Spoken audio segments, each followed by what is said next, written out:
My name's Peter Linebaugh. I'm speaking to you from Ann Arbor, Michigan. I work in Toledo, Ohio, and I'm active with Occupy Ypsilanti.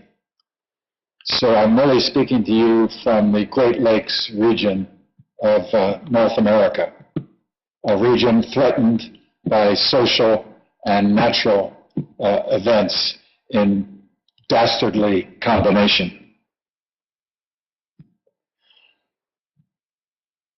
I've been asked to speak about the commons, and I speak somewhat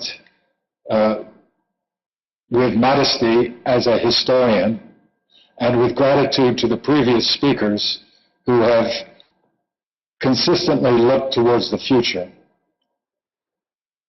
There are four aspects of the past that I wish to bring to our attention. The first is the European invasion of North America. When the Dutch arrived in Manhattan, among their first activities was to construct a wall to enclose themselves against the commons held by the first peoples of this continent. And so on September 17th, 2011, when Occupy Wall Street removed itself to Zuccotti Park, there was the possibility, as an earlier speaker mentioned, that this could be a turning point in history, and that a crime committed centuries ago could be rectified, or if not immediately, at least it could be recognized for what it was. The occupiers of Zuccotti Park at Wall Street were confronted with a series of problems, human problems, such as where to pee, what to eat, could they obtain water, could women sleep overnight in safety, and what were they to do all day? In the solution to these problems, the young and old strangers became commoners on Zuccotti Park. And here is where the discourse of the commons found a renewal in North America since 1994, when the ejido in Mexico was enclosed, making possible the terrible neoliberal regime from which we all suffer. So that's the first historical point I wish to make. The commoning that began without money for security, for water, for sanitation, and for food. They did it then, and we can do it now.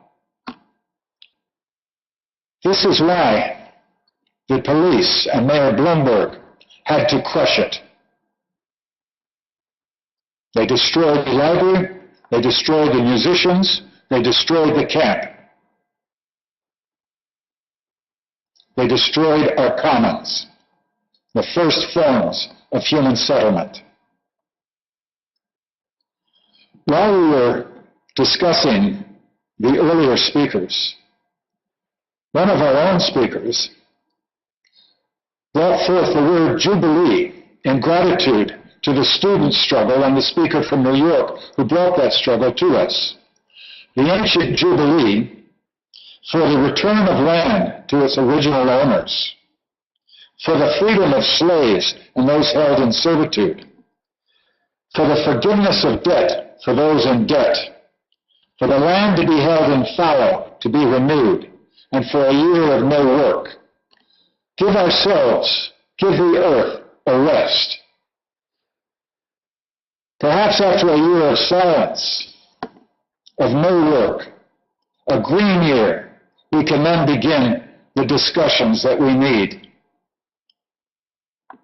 This was the ancient Jubilee. The first human writings, at least from Mesopotamia, contain the Jubilee. It precedes Leviticus, and it precedes the New Testament. It's a form of anti-accumulation. So that's the second historical bit of history I wish to bring to our discussion. The third comes from a particular tradition that affects the law in the English-speaking world and elsewhere. And this is the Magna Carta, itself not a manifesto of commons by any means, but another one of those periodic forms of the social contract, which now and then humanity levels forth as a means of describing the peace between the rulers and the ruled. And within the Magna Carta, besides the prohibition of torture, the guarantee of habeas corpus, the trial by jury and rule of law, unknown are the commoning provisions for widows' estovers, for chiminage, a favorite for Jonathan Feldman. Thank you, Jonathan, for our meeting. Chiminage gives commoners access through the forest, free pathway on the roads. Pannage for pork, estovers for fuel. That was an economy based on wood. Ours is based on oil. The women of the Niger River Delta, like women all throughout Africa, are struggling to preserve the commons of wood and lands against the depredations and filth and poison brought to them by the international corporations under the name of development, but bringing alcohol, oil spills, destruction. Magna Carta, in these respects, may still live, and lives in the actions of commoners from Oaxaca to Niger to the shack dwellers of Cape Town and Durban. And it's from these experiences that we will build the world which we hope that the new world will be created. In addition to Wall Street, Jubilee, and Magna Carta, I wish to bring a final name from history. That name that is looming upon us in a few days' time. Of course, I speak of May Day. May Day, the day of rest, a day of celebration, a day of play, a day of no work, a day of no school, a day to be outside, a day to be with green. The white hairs among us will remember May Day as our teachers taught us to dance on that day around the maypole. The progressives and friends of labor, and I'd like to thank very much the powerful words earlier from UE, the United Electrical Workers. They will remember May Day for being the day of the 8-hour day.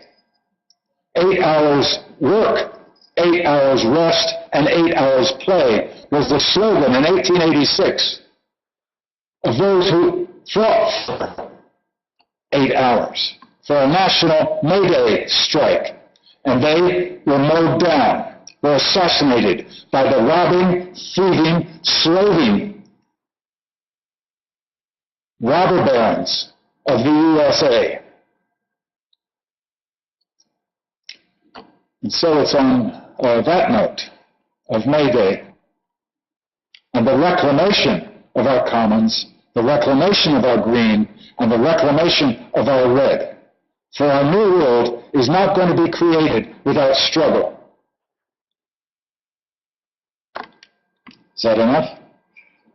So workers of the world, unite. All right, then,